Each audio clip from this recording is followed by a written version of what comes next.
এই যে এত টাকা ক্রিয়েট করা হচ্ছে, এত টাকা তৈরি করা হচ্ছে, এই সমস্ত টাকা কোথায় যাচ্ছে, কার কাছে যাচ্ছে? ব্যাংক তো আর সাধারণ মানুষকে এত টাকার লোন দেবে না, তাহলে কাকে দেয়? তাহলে প্রশ্ন হলো, এত টাকা আয় করার সুযোগ থাকা সত্ত্বেও কেন পৃথিবীর বিভিন্ন দেশে ব্যাংক ফেল হয়? अमेरिका के 2 बैंक डूब गए, silicon valley bank, signature bank. কেন আমাদের দেশের ব্যাংকের অবস্থা পুরো দক্ষিণ এশিয়ার মধ্যে সবচেয়ে করুণ? উত্তরটা মনোযোগ দিয়ে শুনুন, ভিডিওর আসল ইন্টারেস্ট এখন পাবেন।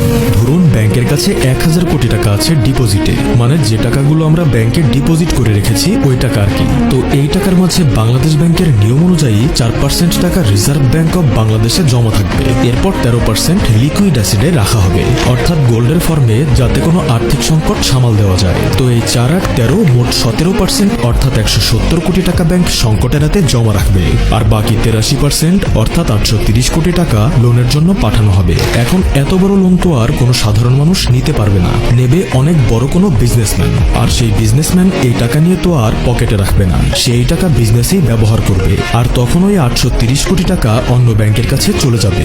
এরপর পুনরায় ওই 830 কোটি টাকার উপর 4% রিজার্ভ ব্যাংকে যাবে, 13% লিকুইড অ্যাসেট হবে, আর বাকি 83% আবারও কোনো বিজনেসম্যানকে দেওয়া হবে। এবং সেই বিজনেসম্যান যখন এই টাকা আবার ব্যবহার করবেন, তখন তা পুনরায় ব্যাংকের কাছে চলে যাবে এবং পুনরায় একই নিয়মে 17% কেটে 83% অন্য বিজনেসম্যানকে লোনে দেওয়া হবে।